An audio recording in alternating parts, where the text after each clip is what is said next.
দণ্ডপ্রাপ্ত সাবেক প্রধানমন্ত্রী শেখ হাসিনাকে ফেরত চেয়ে রায়ের পর দিল্লিকে লেখা চিঠির এখনো কোনো জবাব পায়নি ঢাকা।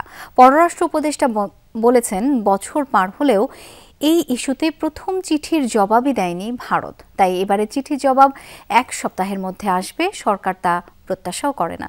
জানালেন, অংশগ্রহণমূলক নির্বাচন নিয়ে পশ্চিমাদের কোনো চাপে নেই পররাষ্ট্র মন্ত্রণালয়।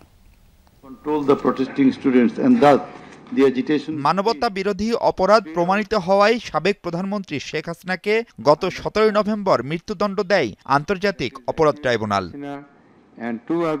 রায় ঘোষণার 3 দিন পর দণ্ডিত আসামিকে ফেরত চেয়ে ভারতকে কূটনৈতিক চিঠি পাঠায় বাংলাদেশ।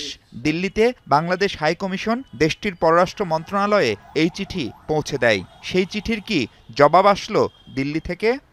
আমাদের মিশনের মাধ্যমে ওদের পররাষ্ট্র মন্ত্রণালয়ে দেওয়া হয়েছে, কোনো উত্তর আসেনি। এত তাড়াতাড়ি উত্তর আশাও করি না আমি তো আগের চিঠিতে উত্তর পাইনি এখন, কাজে এটা একেবারে কালকে আমাকে ওই এক সপ্তাহের মধ্যে উত্তর দিয়ে দেবে এটা আমি প্রত্যাশা করি না। তবে আমরা আশা করি যে এটার উত্তর আমরা পাবো।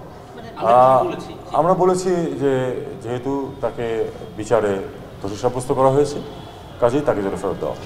সম্প্রতি ঢাকা সফর করে কমনওয়েলথ মহাসচিব অংশগ্রহণমূলক নির্বাচনের তাগিদ দিয়ে গেছেন। একই রকম সুর ছিল ঢাকা সফরে আসা অন্যান্য পশ্চিমা দেশের নীতি নির্ধারকদের।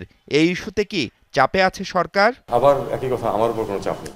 এরই মধ্যে ইউরোপীয় ইউনিয়ন ও কমনওয়েলথ সহ বেশ কিছু সংস্থা ও কয়েকটি দেশ ভোটে পর্যবেক্ষক পাঠানোর কথা জানিয়েছে।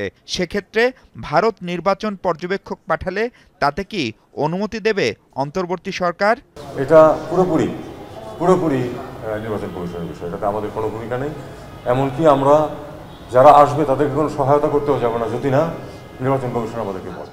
কেবল এয়ারবাস না কেনাই ইউরোপের সাথে সম্পর্কে প্রভাব পড়বে, এমন বয়ানও মানতে নারাজ পররাষ্ট্র উপদেষ্টা। আমি মনে করি না এই কমার্শিয়াল একটা ডিলের উপরে আমাদের সার্বিক সম্পর্ক নির্ভরশীল হবে। মাহফুজ মিশু, যমুনা নিউজ, ঢাকা।